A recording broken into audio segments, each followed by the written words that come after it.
Hey guys, what's up, and welcome to or back to Get Godly With It, depending on if this is your first episode or if you are coming back from previous episode.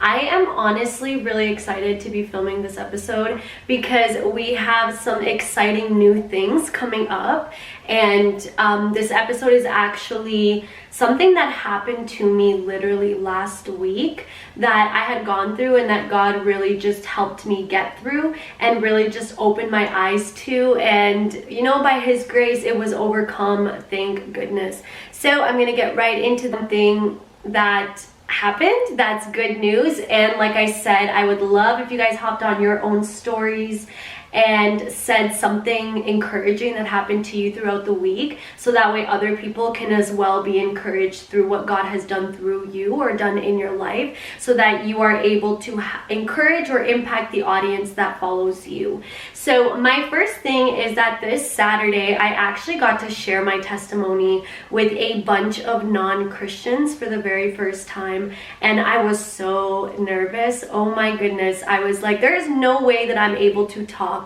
about what God has done in my life to so many people at once, but by God's grace I did it. And you know what, like, I believe that hearts were moved and that seeds were planted, and it's just so exciting to be able to be used by God in something like sharing the testimony that He gave me, because you know what, I believe that like sharing our testimonies are one of the most important things we have to do, because we are called to be witnesses of the things that we have seen and heard, and through our testimony it is a witness of what we've seen and heard. And so I think that it's amazing to be given opportunities to share it, and amazing to go up to people and actually share the story and the testament of what Jesus has done in your life, and potentially people could be going through the same things that you were going through, and it could help them as well, and help them to see that Jesus saved you and Jesus can save them as well. And I actually have a second thing that I want to add on to this week's good news, and that's that if you are watching on YouTube, I'm officially recording videos, and I'm just like waving hello at the camera right now. I am recording videos to now be putting on my YouTube channel, which is Kathy Dwoolley. They'll go up at the same time on Thursdays. But if you prefer looking at a video rather than a podcast, this will now be uploaded on YouTube as well as podcast. So we are moving up. We are getting more technical with this podcast. So that's like my two good news of what has happened over the week. They're two really exciting newses, if that makes sense. And I would love if you just hopped on your stories or even in my DMs and were like, this is the good thing that happened to me and I could share it for you. I just believe in encouraging others, strengthening others, and building up the church. So I think that that would be an amazing idea.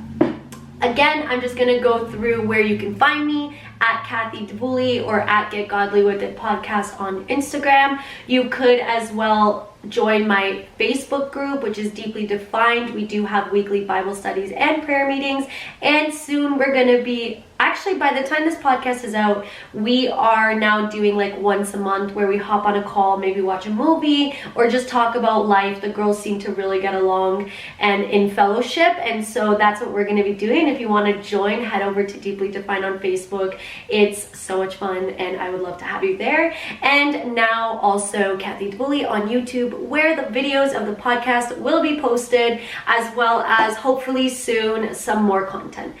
But that's everything for the announcements of this week. I'm going to get right into this episode because, guys, this one is so good.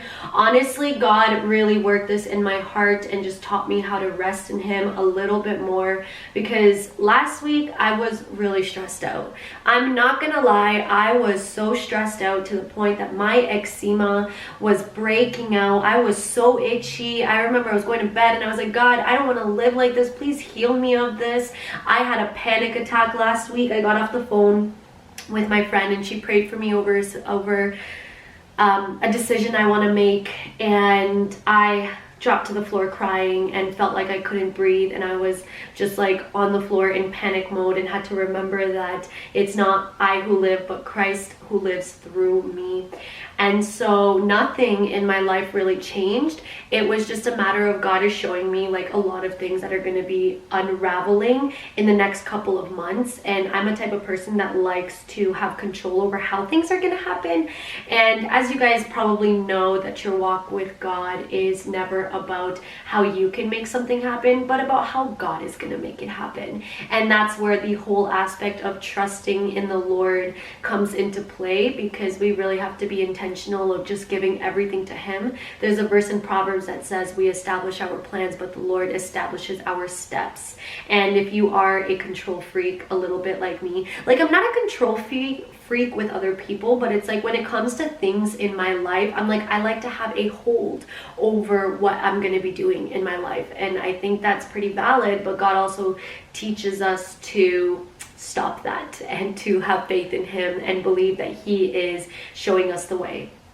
So yeah, nothing really changed in my life. God is just revealing a lot of things to me of future things, and to me that got a little bit overwhelming, because I was like, how is this going to happen? How am I going to have the money for this? How am I going to get there? What's the steps I have to take? How do I apply for certain things? Like on top of that, I have school that I'm like going back to in January, and just a lot of things were coming at once, and I felt like I just didn't have a handle on life, and I just didn't have the opportunity to control it. And I started to worry, and I started to have anxiety. Like I said, eczema broke out. I had a panic attack. I was dry heaving. And, you know, worry comes from the enemy, right? It doesn't come from God. And we really have to remind ourselves in these times that Jesus left us with the gift of peace, and that's in John 14:27. He left us with a gift of peace of heart and mind. And when Jesus leaves us with something, the enemy tries to give us the opposite. So if Jesus left us with peace, the enemy is going to come in and give us worry. Jesus gave us patience in understanding the plan and the steps that He has for His plans over our lives. And patience is actually a fruit of the enemy. So the enemy comes and tries to bring us impatience and control. Jesus also tells us to rest, but the enemy tells us to have anxiety. There's a verse in 1 Peter 5:8. It says, "Be sober-minded, be watchful. Your adversary, the devil, prowls around like a roaring lion, seeking someone to devour." So the enemy literally like watches you, and he like just roams around, and he's just like, okay, when can I like snatch her? When can I get at this person? When can I cause them a lack of trust in God? When can I cause them a lack of hope in God's promises? When can I make them feel like God is not good and that God is not going to fulfill the promises that He spoke over their lives? And so he watches you, and he waits until you are ready to be devoured, and he fills you with worry, he fills you with impatience, he fills you with control, so that way you can be in a state of not trusting that the Lord is good, and in a state of this worry and trying to do it yourself, because that is when the enemy can come in and give you even more thoughts and use his just disgusting powers against you. And you know what? I know that we all end up worrying at one point of our lives. God knows that we worry too, you know, and that's why he gives us so many instructions to not worry. You know, if he knew that we were never going to worry, and that we were never going to be impatient, and that we were never going to try to take things into our own hands, then there wouldn't be so many verses in the Bible that can coexist when we have anxiety, or that can coexist with when we're feeling a lack of peace, or that can coexist with when we're feeling like restless. Jesus instructs us to come to him for rest, because peace is a fruit of the Spirit, and we can only find this in Jesus. In Matthew 11:28-30, it says, "Then Jesus said, 'Come to me, all of you who are weary and carry heavy burdens, and I will give you rest. Take my yoke upon you. Let me teach you, because I am humble and gentle at heart, and you will find rest for your souls. For my yoke is easy to bear, and the burden I give you is light.'" He tells us in this verse to come to him when we're stressed out. He tells us to come to him when we're worried. He tells us to come to him when we're feeling anxiety, because in him we can find rest. Because when we give these things to him that he already carried on the cross for us, then he can exchange all of that with his rest, with his yoke that is easy, with his burden that is light. And can I just say thank you, Jesus, for your yoke that is so easy and your burden that is so light? Because honestly, if we lived in our worries and we lived in our anxieties like the unbelievers do, we would just not have this peace in the big future or the big plans that God has over our lives. And this particular verse tells us, pick up his yoke. Like, he wants us to live in rest. He wants us to pick up his yoke that is light. He wants us to follow him because he already knows how everything is going to play out. He already knows how everything is going to look. He already knows what we need to do in order to get from point A to point B. He has established the steps for us. We just have to let go and trust that he knows what he's doing. And it's so easy to fall into worry and lack of patience and control. It's hard to give it to God and rest in him and be like, okay, God, I trust you. Take care of it. You can hold this for me. You can hold this in your hands for me. But God doesn't say that we walk an easy life with him. God just says that we walk a life of peace and a life of patience and a life of joy.